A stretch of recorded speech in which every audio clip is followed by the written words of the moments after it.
지역 방문했을 때 메콩강 수상가옥 무슬림 한 80여 가구가 살고 있는 그게 가장 기억에 남습니다. 배 위에서 생활하고 있고 옷을 빨고 그대로 또 배설하고 그 물에서 그렇게 생활하는 그들이 너무 거룩한 분노도 일어나고 너무 속상하기도 하고 이 캄보디아 이렇게 넓은 땅이 많은데 굳이 그런 메콩강 위에서 그렇게 산다는 게 너무 속상했습니다. 돌아가서는 캄보디아를 위해서 기도해야 되겠다.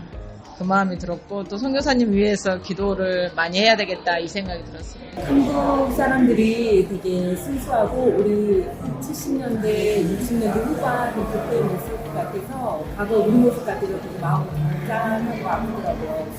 이 땅이 멸망의 나라가 아니라 영원한 생명을 얻는 그런 나라가 되고 우리가 와서 한 번쯤 봤으면 좋겠어요. 팀장이면 이게 여권을 분실하는 문제 또는 이게 핸드폰을 잃어버리는 문제들이 또 배탈 문제로 여러 가지 선교를 방해하는 문제도 요소들이 많았기 때문에 그 점에 중점을 두고 저는 팀장이 해야 될 역할이라고 생각했기 때문에 좀 재미삼아서 여권 또 뭐 핸드폰 막 이렇게 하고. 아내는 잘 챙기셨나요? 잘 못 챙겼습니다. 근데 그분들이 먼저 이 성령 하나님의 강권적 역사를 경험하지 않는 분들이 그런 중간적 역할을 할 수 없다고 생각합니다. 먼저 하나님의 은혜를 경험하고 저처럼 그랬을 경우 말이 많아지고 할 얘기가 많아지는 거거든요. 간증거리가 많아짐으로 해서 그분들도 더 많은 분들에게 이렇게 은혜를 흘려보냈을 때 그런 역할을 잘 감당할 수 있고 더 많은 분들이 그런 선교에 참여할 수 있겠다 생각이 듭니다. 결국은 선교. 네, 아멘. 근데 개인적으로는 해외 선교를 신청하게 됐고 이렇게 직접 오게 됐는데 와서 직접 보니까 물론 솔직한 심정은 해외를 처음 오다 보니까 와 내가 우물 속에 개구리로 살았구나. 와 이렇게 밖에 나와 보니까 새로운 걸 볼 수 있구나. 그래서 어떤 새로운 마음을 갖게 된 것은 솔직히 많지는 않아요. 근데 가장 소중한 거는 하나님의 말씀을 전해야 될 대상을 우리가 직접 보고 안아주고 했다는 게 가장 중요한 것 같아요.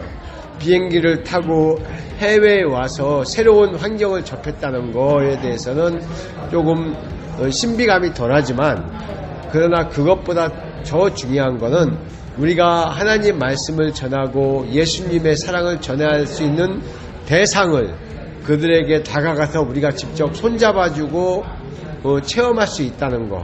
그것이 이번 선교에서 가장 크게 느끼고 보람이 있었다고 이렇게 생각합니다. 하나님의 말씀을 필요한 곳이 전해야 될 필요성이 있는 곳이라면 어느 지역, 어느 환경을 마다하고 가서 하나님의 말씀을 전해야 될 필요성을 이번에 한번 몸으로 나와 직접 체험하게 됐다는 그런 계기가 된 것 같습니다. 여기 와서 참 제가 경험하지 못한 저 개인적인 연약함도 체험하게 하셨고 그리고 나보다 더 연약한 사람들 주변의 원주민들을 이렇게 바라보면서 참 연약함을 위해서 우리가 하나님께 더 기도해야 되겠다. 더 하나님을 의지해야 되겠다. 그것을 이번에 느끼는 그런 선교가 되었습니다. 굉장히 편안했고요. 그리고 딱히 선교 왔다 이런 생각보다는 주임제 교회 수련회 온 것 같은 느낌이었습니다. 오시면 그 주님이 보여주시는 그 눈에 넣을 수 있는 것들이 아주 많습니다.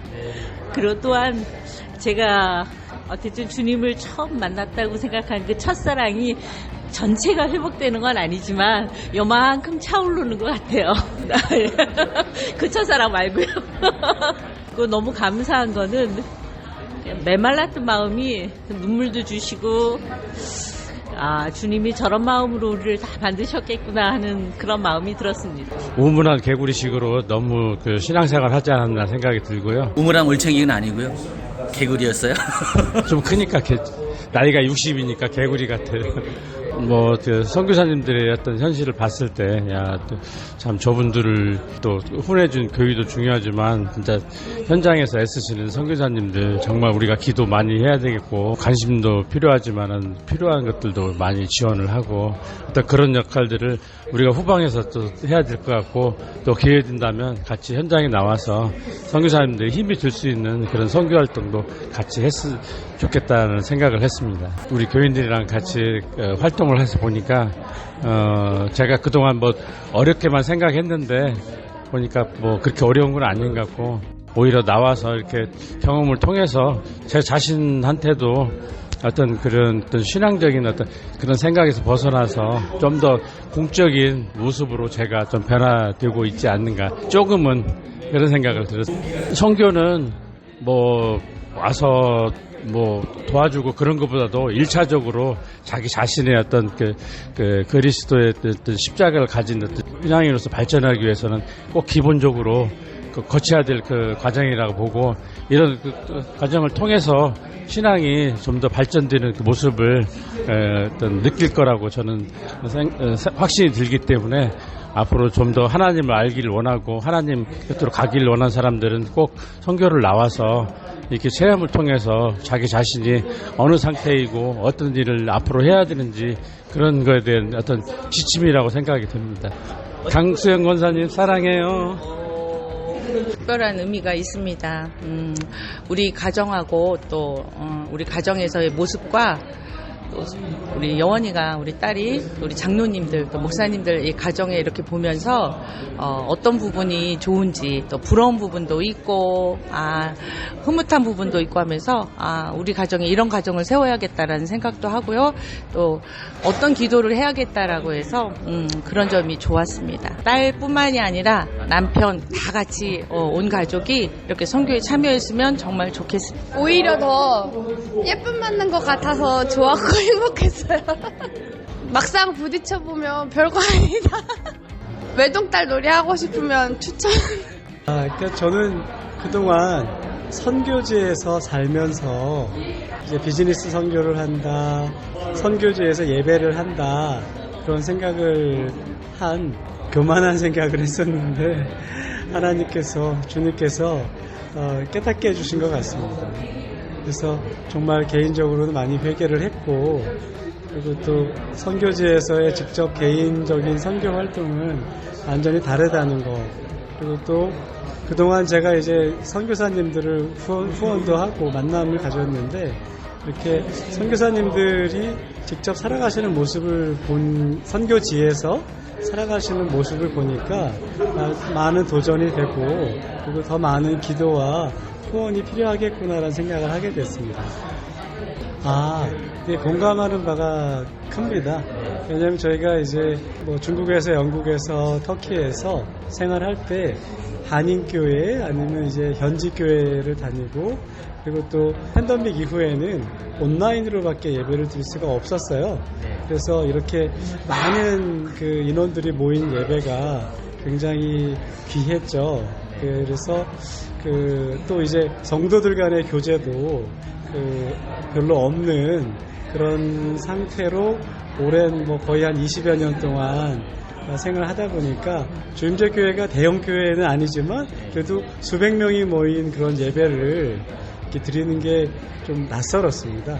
낯설고, 그리고 또 예배 방식도 저희가 온라인으로 드리는 예배와 좀 다르고, 그리고 또 그 형식도 좀 달라서 낯설음이 있었지만, 이번 선교를 통해서 저희가 서로 성도들끼리 서로 교제하고 나누고, 그리고 교회에 대해서, 그리고 선교에 대해서 이해할 수 있는 좋은 계기가 될 것 같습니다.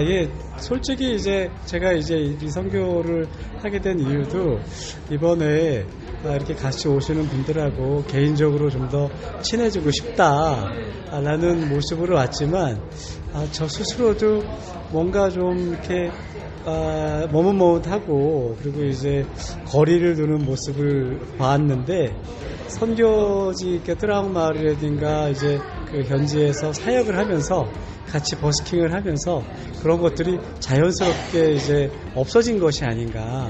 그래서 이건 정말 선교는 몸으로 부딪히는 중요한 하나의 이제 활동이다. 반드시 해야 된다라고 강하게 추천드리고 싶습니다.